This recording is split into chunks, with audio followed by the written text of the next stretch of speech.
ുള്ള 30 ചിത്രകാരികളുടെ paintings വെച്ചിട്ടുണ്ട്. എറണാകുളത്ത് നമ്മളുടെ എല്ലാ ആഗ്രഹം പോലെ തന്നെ മഹാകവി ജി സ്മാരകം പണി പൂർത്തിയായി. അതിൻ്റെ ഉദ്ഘാടനവും കഴിഞ്ഞിട്ടുണ്ട്. ഇവിടെ മനോഹരമായിട്ടുള്ള ഒരു ഓപ്പൺ ഓഡിറ്റോറിയം ഉണ്ട്. സിന്തറ്റിക് പുല്ലൊക്കെയാണ് വെച്ചിട്ടുള്ളതെങ്കിലും കാണാനൊക്കെ നല്ല ഭംഗിയുണ്ട്. ഇവിടെ മഹാകവി ജി ശങ്കരക്കുറുപ്പിനെ കുറിച്ച് കുറേ കാര്യങ്ങളൊക്കെ ഇവിടെ എഴുതി വെച്ചിട്ടുണ്ട്. നമുക്ക് ഓഡിറ്റോറിയത്തിൻ്റെ ഉള്ളിലേക്ക് പോയിട്ടിത് കാണാം. കയറി വന്നപ്പോൾ തന്നെ ഇവിടെ 2 പ്രതിമകളൊക്കെ വെച്ചിട്ടുണ്ട്. ഭീകരന്മാരാണ് എന്താണ്? നമുക്കിതിൻ്റെ ചിത്രകാരിയോട് തന്നെ ഇതിനെക്കുറിച്ച് ചോദിച്ചറിയാം.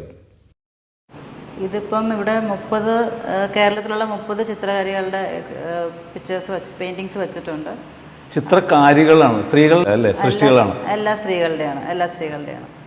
തുടക്കത്തെ ആദ്യത്തെ ഷോയാണ് ഇവിടുത്തെ. ജി സ്മാരകത്തിലെ ഫസ്റ്റ് ഷോയാണ്. ചോദിക്കാൻ വിട്ടുപോയി, മാഡത്തിന്റെ പേര്? എൻ്റെ പേര് ബിന്ദി രാജഗോപാൽ. ഞാൻ ആർട്ടിസ്റ്റാണ്, ആർട്ട് ക്യൂറേറ്ററുമാണ്. അപ്പൊ സ്വദേശി ഇവിടെ തന്നെയാണോ താമസം? ഞാൻ എറണാകുളം തന്നെയാണ്. മാഡത്തിന്റെ ഈ ചിത്രങ്ങള് ഇത് കൂടാതെ തന്നെ ഒരു 2 സ്റ്റാച്യൂസ് ഇവിടെ കണ്ട്, എന്താണ് ആ സംഭവം എന്ന് ഒന്ന് പറയാമോ? അത് ഞാൻ 2019 ചെയ്തതാണ്. 2019 ചെയ്തത് അതെന്താണെന്ന് വെച്ചാൽ ഈ കൊറോണ വൈറസിനെ ബോധവൽക്കരിക്കണ വിധത്തിൽ, അതായത് നമ്മൾ ജനങ്ങൾക്ക് ഇതിനെക്കുറിച്ചൊരു അവയർനെസ് ക്രിയേറ്റ് ചെയ്യുന്ന ഒരു ആർട്ട്. എനിക്കെപ്പോഴും ആർട്ട് ചെയ്യുമ്പം ആർട്ട് ഒരു സംസാരിക്കുന്ന മീഡിയമാണ് എനിക്ക്.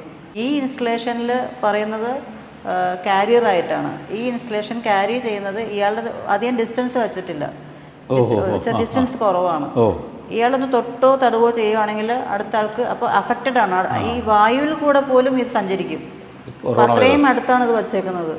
അപ്പോൾ ആ ഒരു മെസ്സേജ് കൺവേയിങ് ഇൻസ്റ്റലേഷൻ ആണിത്. കൊറോണ വൈറസിന്റെ ഭീകരതയും കൂടി ഇതിൽ നമുക്ക് കാണാൻ പറ്റുമല്ലേ? ചിത്രീകരിച്ചിട്ട്. ഓക്കെ. ഇത് ഈ ഷോ കഴിഞ്ഞ് കഴിഞ്ഞാല്, ഈ പ്രദർശനം കഴിഞ്ഞാല് വേറെന്താണ് മാഡത്തിന്റെ ഫ്യൂച്ചർ പ്ലാൻ? ഇത് വേറെ ഇന്റർനാഷണൽ ഷോസിൽ വിടാൻ എനിക്ക് പ്ലാൻ ഉണ്ട്. ശരി. അതുകൊണ്ടാണ് ഈ മീഡിയം ചൂസ് ചെയ്തത്. വെയിറ്റ് ഇല്ല. വെയിറ്റ് ഇല്ലാതെ ചെയ്തിട്ടുള്ളത്.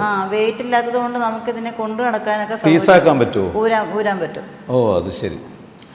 ഏതായാലും വളരെ ഭംഗിയായിട്ട് ഈ ചിത്രകല ഒരുക്കിയിട്ടുണ്ട്, പ്രദർശനം ഒരുക്കിയിട്ടുണ്ട്. കൂടാതെ ഈ സ്റ്റാച്യൂസൊക്കെ കൊറോണ വൈറസിൻ്റെ ഭീകരതയും എല്ലാം കൂടി ഉൾപ്പെടുത്താനും ഒരു വേറിട്ടൊരു കാഴ്ചപ്പാട് ഞങ്ങൾക്ക് കാഴ്ചക്കാർക്ക് കിട്ടുന്നുണ്ട്. Thank you ma'am. Thank you so much. ഇവിടെ ഈ വളരെ പോപ്പുലർ ആയിട്ടുള്ള ചിത്രകാരികളുടെ വർക്കുകളാണ് നമ്മൾ ഈ പ്രദർശനത്തിൽ ഉൾപ്പെടുത്തിയിട്ടുള്ളത്. ഇത് ചിത്രം ഇഷ്ടപ്പെടുന്ന ആളുകൾക്ക് എല്ലാവർക്കും വന്ന് ആസ്വദിക്കാവുന്ന, സൗജന്യമായിട്ട് ആസ്വദിക്കാവുന്ന ഒന്നാണ്. ഈ ചിത്ര പ്രദർശനം കഴിഞ്ഞാൽ ഉടനെ തന്നെ അടുത്ത എന്തെങ്കിലും പ്രോജക്റ്റുമായിട്ട് കോർപ്പറേഷൻ വരുമെന്ന് തന്നെ നമുക്ക് പ്രതീക്ഷിക്കാം. നമ്മുടെ വളരെയേറെ നാളത്തെ കാത്തിരിപ്പിന് ശേഷമാണോ നമുക്ക് ജി സ്മാരകം എന്നുള്ള ആ സ്വപ്നം യാഥാർത്ഥ്യമായിട്ടുള്ളത്. ഈ ജി സ്മാരകം വളരെ മനോഹരമായ രീതിയിൽ തന്നെയാണ് ഡിസൈൻ ചെയ്തിട്ടുള്ളതും അത് ജനങ്ങൾക്ക് ഉപകാരപ്രദമായ രീതിയിൽ തന്നെയാണ് അതിന്റെ പ്രവർത്തനം മുന്നോട്ട് കൊണ്ടുപോകാൻ ഉദ്ദേശിക്കുന്നതെന്നാണ് അറിയാൻ കഴിഞ്ഞിട്ടുള്ളത്. കൃത്യമായിട്ട് ജി സ്മാരകം സ്ഥിതി ചെയ്യുന്ന സ്ഥലം ഞാൻ പറയാം. കാരണം ഈ സ്മാരകം എവിടെയാണെന്ന് അറിയാതെ പലരും ഇവിടെ എത്താതെ പോയിട്ടുണ്ട്. ഇത് എറണാകുളത്ത് നിന്ന് വൈപ്പിലേക്ക് പോകുന്ന വഴിയിലാണ്. അവിടെ CMFRയും അതുപോലെ അബ്ദുൽ കലാം മാർഗും ഒക്കെ കഴിഞ്ഞൊരു പെട്രോൾ പമ്പ് ഉണ്ട്. ഈ പെട്രോൾ പമ്പ് കഴിഞ്ഞതിന് ശേഷം റൈറ്റ് സൈഡിലായിട്ടാണ്, വൈപ്പിലേക്ക് പോകുമ്പോൾ റൈറ്റ് സൈഡിലായിട്ടാണ് ജി സ്മാരകം സ്ഥിതി ചെയ്യുന്നത്. ഇവിടെ നല്ലൊരു ഓപ്പൺ ഓഡിറ്റോറിയം ഉണ്ട്. പിന്നെ ഒരു വനം വെച്ച് പിടിപ്പിക്കാനുള്ള ഒരു പരിപാടി ഇവിടെ നടക്കുന്നുണ്ട്. അത് എനിക്ക് ഇതിന്റെ പിൻഭാഗത്ത് ചെന്നപ്പോൾ എനിക്ക് മനസ്സിലായി. അവിടെ കുറെ അധികം തൈകളൊക്കെ നട്ട് പരിപാലിച്ചു പോരുന്നുണ്ട്. കൂടാതെ ഇവിടെ നല്ല ഒരു വിനോദ സഞ്ചാര കേന്ദ്രം പോലെ ആക്കാനുള്ള ഒരു എല്ലാവിധ സാഹചര്യങ്ങളും ഇവിടെ നിലവിലുണ്ട്.